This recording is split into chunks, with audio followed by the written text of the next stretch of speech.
Chapter 3. It took me a long while to stop screaming. Finally, I swallowed hard, choking back my cries. We all stared in shock. Small chunks of twisted metal and a few burning cinders were all that was left of our car. How? Was all Dad managed to say. I didn't believe it, I stammered. Thank goodness we were all out of the car, Mom cried. She gathered us up in a big hug. Thank goodness we're all okay. Luke and Clay still hadn't uttered a sound. They stood wide-eyed, staring at the spot where the car had stood. My car, Dad choked out in a horrified whisper. My car. How? We're safe, Mom murmured. We're all safe. What a terrifying explosion. I can't get the sound of it out of my ears. I've got to call the police, Dad sputtered. He began trotting to the gate, shaking his head, muttering to himself. How could the car just blow up like that, dear? Mom asked, hurrying after him.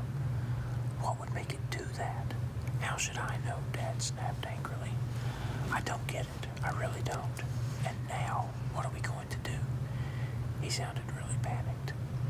I didn't blame him. The explosion was really scary. And when I realized that we could have all been inside the car when it went off, I had cold chills down my back. Maybe there's a car rental place we can call, Mom suggested. Mom is like me, calm in any emergency. We followed Dad as he went running up to the ticket booth at the entrance. A green monster stood in the booth. He had bulging yellow eyes and dark horns curled over his head. It was a really great costume. Welcome to Horrorland, he said in a gruff, low voice. A low stab of organ music rose up from inside the ticket booth. I'm a Horrorland horror. All of the horrors, and I hope you have a scary day. My car, Dad cried frantically. There was an explosion. I need a phone. I'm sorry, sir. No phones, the guy in the monster costume replied. Huh? Dad's face was bright red again. His forehead was drenched with sweat. But I need a phone right away. Dad insisted, glaring angrily at the green monster. My car exploded. We're stuck here. We'll take care of you, the horror replied, lowering his gruff voice nearly to a whisper. You'll what? Dad cried. We need a car. I need to get to a phone. Don't you understand? No phones, the monster repeated. But please, sir, allow us to take care of you. I promise we will take care of everything. Don't let this spoil your visit to Horrorland. Spoil my visit, Dad shrieked, his face growing even redder. But my car. Another loud stab of organ music made me jump. The creepy music made me feel as if I were actually in a horror movie. We will take care of you, I promise, the horror said. A strange smile crossed his face. His yellow eyes lit up. Please enjoy your stay, and do not worry about transportation. The other horrors and I will see that you are properly taken care of. But, Dad sputtered. The horror gestured toward the park. Please enter as our guests. Free admission. I apologize for your car, but please, do not worry. I promise you will have no need to worry about your car. Dad turned back to us, sweat dripping down his forehead. I could see that he was really upset. I can't enjoy an amusement park now, he said. I can't believe this happened. I really can't. We've got to get a car somehow. And, oh please, Dad, Luke cried, please, can't we go inside? He said he'll take care of it for us. Just for a little while, I joined my brother in pleading. We've had such a long drive, Mom told Dad. Let's go in for a short while. Let them blow off some steam. Dad thought about it, frowning hard. Okay, just for a little while, he agreed finally. The organ music grew louder as we stepped through the gate. Wow, look at this place, I cried. It really is like being in a horror movie. We were standing on a brown cobbled street. Strange dark cottages tilted up on both sides. Tall trees along the street nearly blocked out all of the sunlight. The air carried a chill. Low howls like wolf howls floated out from the cottages. Cool, Luke declared. A sign proclaimed, Welcome to Werewolf Village. Do not feed the werewolves, if you can help it. The frightening howls grew louder. Luke and I laughed at the sign. I saw a green monster, one of the horrors, staring out at us through a dark window in the cottage across the narrow street. Another horror walked past, carrying a very real-looking human head. He grasped it by its long blonde hair and bounced it up and down, sort of like a yo-yo, as he walked. "Cool," Luke proclaimed again. It seemed to be his word for the day. We walked along the cobbled street. The sound of our thudding sneakers echoed off the cottage walls. "Oh!" we all let out cries of surprise as a long, low gray wolf ran in front of us. It disappeared around the side of the cottage before we really got a good look at it. "Was that a real wolf?" Clay asked, his voice shaking. "Of course not," I told him. "It was probably a dog, or else it was mechanical." "Well, they certainly keep this park clean," Mom said, trying to sound cheerful. "There isn't a piece of trash or dirt anywhere. Of course, it isn't very crowded." Dad lingered behind. "I've got to find a phone," he said fretfully. "I can't enjoy this until I know we have a way to get home." "But dear," Mom started. "There's got to be a phone somewhere," Dad interrupted. "Go on without me." "No, I'll come with you," Mom said. "You're in such a frantic state. You'll need me to make the calls for you. The kids will have a better time without us hanging around anyway." "Leave them?" Dad cried. "You mean let them go on their own?" "Of course," Mom said, hurrying back to... "They'll be perfectly fine. This looks like a very nice place. What could happen? What could happen?" With those words, Mom and Dad rushed off to find a phone. "Meet back here," Mom called to us. Luke, Clay, and I suddenly on our own. I turned to watch Mom and Dad hurry away. I turned back in time to see a gray wolf edging out from behind the cottage. It lowered its head and let out a rumbling, warning growl. All three of us froze as we realized its hungry red eyes were locked on us. "4!" I cried out and pulled Luke back. The wolf slithered out, holding its head low, glaring up at us with wide red eyes, its mouth open hungrily. "It's real," Clay declared, swallowing hard. I had my hand on his shoulder. I could feel him trembling. The wolf let out a deep growl. Then it slid back behind the cottage wall. "I think it's some kind of robot or something," I told Clay. "Let's go somewhere else," Clay replied, suddenly very pale.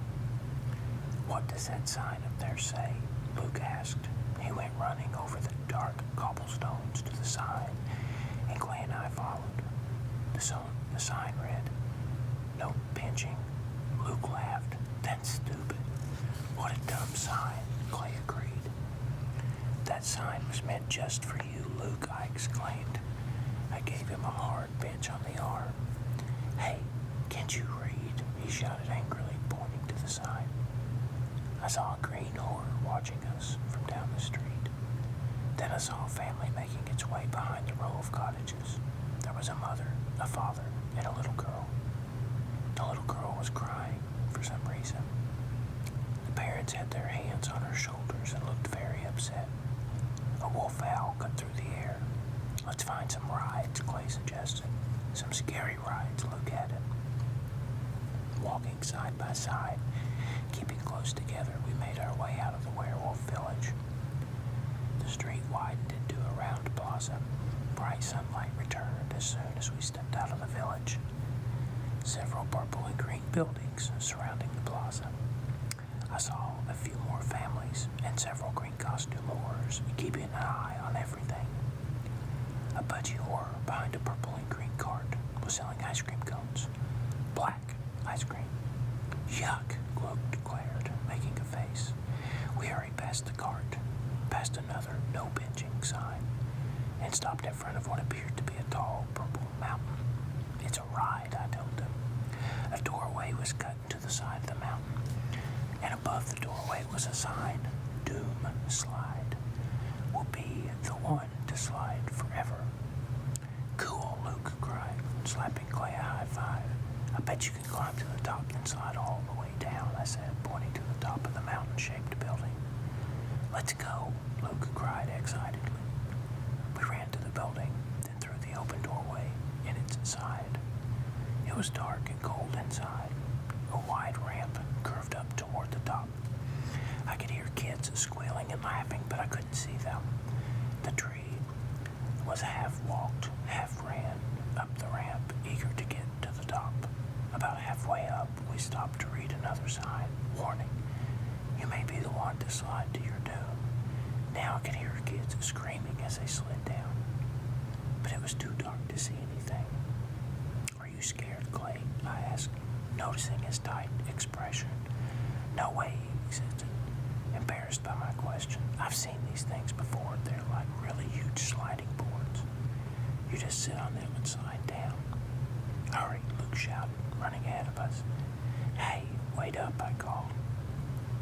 I followed them to the top of the ramp. We found ourselves on a wide platform. A row of long, curving, sliding boards stretched to the end of the platform. The sliding boards were numbered from 1 to 10. In the dim light, I saw 2 horrors watching us approach. They stood in front of the sliding boards. Their bulging yellow eyes lit up as we hurried over to them. Do you slide all the way down? Luke asked one of them. The horror nodded. Do you go really fast? Clay asked, lingering a few feet behind us. The horror nodded again. It's a long way down, he rumbled. Be careful with which slide you pick, the other horror warned. Don't pick the doom slide. He gestured to the number painted in black in front of each slide. Yes, don't pick the doom slide, his partner repeated. You'll slide down forever and ever. I laughed. He was just trying to scare us, wasn't he? 5. I chose slide number 3 because 3 is my lucky number. Luke sat down on top of the slide next to mine, slide number 2, and Clay scrambled over to the far end and dropped down into slide number 10. I glanced back to see what the horrors were doing, but before I could focus on them, I felt the bottom tilt underneath me. I let out a long, high-pitched shriek as I began to slide. I raised my arms over my head, leaned back, and screamed all the way down. My cries echoed in an enormous dark canyon of the doom slide building. It felt great. The slide curved, and I swirled down in the darkness faster and faster. In the shadowy light, I could see Luke in the slide next to mine. He was lying on his back, staring straight up with his mouth wide open. I tried to call out to him, but the slide curved away, and I curved with it. Down, down. I was sliding so fast, the darkness became a solid blur. The slide curved up, then around, then down again. I'm a human roller coaster, I thought happily. Down, down, darker and darker. I'm sliding faster than the speed of light, I thought. I glanced from one side to the other, trying to see Luke and Clay. But it was too dark, and I was moving too fast, and then, bump. A chute opened up. I hit the ground hard, landing on the seat of my jeans. Outside. I was back outside. Bump. Luke bounced out beside me. He hit the ground, still lying on his back, and made no attempt to get up. He grinned up at me. Where am I? Back on the ground, I told him, climbing to my feet. I brushed off the back of my jeans, then reached behind my head to straighten my braid. Great ride, huh? Let's go again, Luke said, still lying there. We can't go again if you don't get up, I said. Help me. He reached up a hand. I groaned as I tugged him to a sitting position. Get yourself up, I said impatiently. You were screaming in there, he told me. I did it on purpose, I said. I wanted to scream. Yeah, sure. He rolled his eyes. Then he pulled himself to his feet. Wow. I'm a little ditzy. How fast do you think we were going? I shrugged. Pretty fast, I think. It's so dark in there, it's hard to know how fast you're going. And then I realized we were missing a member of our sliding party. I stared at the closed chutes on the walls of the building. Hey, where's Clay? Huh? Luke had forgotten about him, too. We both stared at the side of the building, waiting for Clay to pop out. Where is he? Luke demanded shrilly. He couldn't be that much slower than us, could he? I shook my head. I was starting to feel really nervous. I had a heavy feeling in the pit of my stomach, and my hands were suddenly cold and clammy. waited, staring at the wall. Come out. Luke scratched his black hair. Where'd he go? He asked. Why didn't Clay come out? Maybe he came out the front, I said. Maybe slide number 10 dumps you out in the front. Let's go check it out.